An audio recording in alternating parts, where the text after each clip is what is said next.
पूर्व से किसी रखी खराब मोर फोटो एवं वीडियो से गुड़ाक से भाइराल कर से भयभीत हो आज्ञा जितेबाला आम घर को कोचिंग करने जाऊे मो घरे मो मामा एका रुहे मो मामा घरे बाहर कम करुवा बेले से मो सहित जोर जबरदस्ती किसी खराब फोटो से उठे रखी सेगुड़ा ना शारीरिक रखा चेष्टा ट्यूशन शिक्षकों दुष्कर्म अभियोग न्याय न पाई परिवार SP द्वारस्थ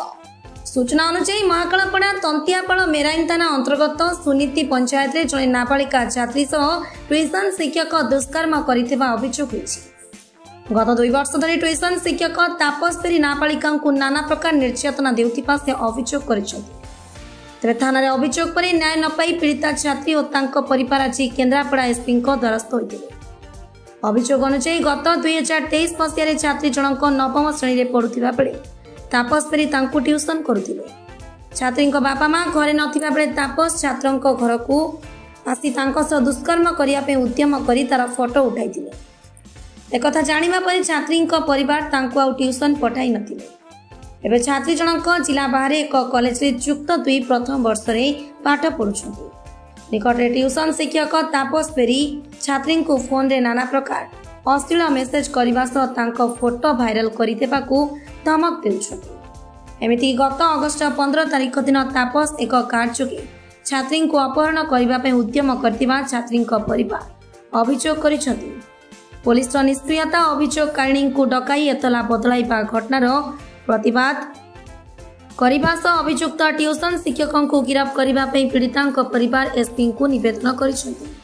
bureau report MS news. इस मसीह जिते 9म श्रेणी में पढ़ुली आम गाँव तापस बेरा नामक जड़े व्यक्ति मत मो कोचिंग सेंटर थे मो कोचिंग मास्टर थे और मो घर को से कोचिंग करने आसते जिते से न आसती मुझे कोचिंग सेंटर को जाऊँगी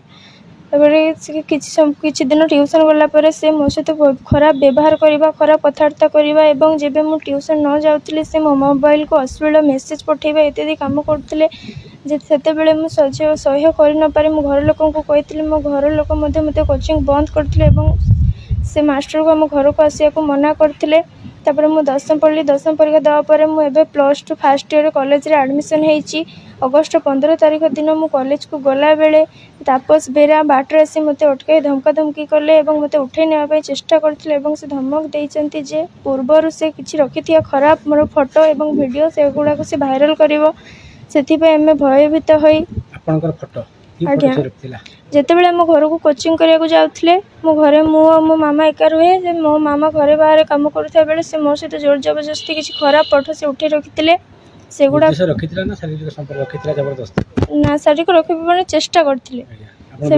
आज्ञा उठी रखी सेगुड़ा भाइराल करने मत धमक देते एणु मु आम थाना तंतियापाड़ मेराइन रे एफआईआर देइथिली। आज 8 दिन है आईआईसी किसी बुझुना मत किसी न्याय भी एपर्यंत मिली ना तेणु आम बाध्य आज एसपी ऑफिस को आसचु।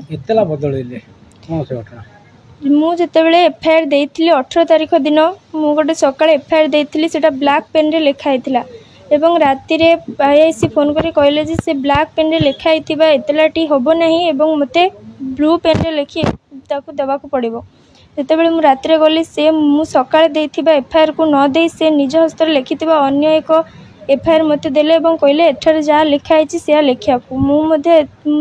मानसिक भाव ठीक नथिली तेणु मु लिखि देइथिली एवं घर को आसी मु देखिली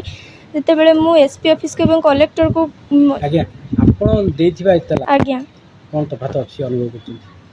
मु जो लिखिथिली जो पॉइंट गुड़ाक लिखिथिली एवं से जो दफा लगिया कथा से पॉइंट गुड़ा को आईआईसी काटी दे अन्य एक एतला देइथिले। मु चाहूँगी मत ठीक भाव में तदंत करा जाई मत न्याय मिलू न्याय न मिले मु आत्महत्या करी।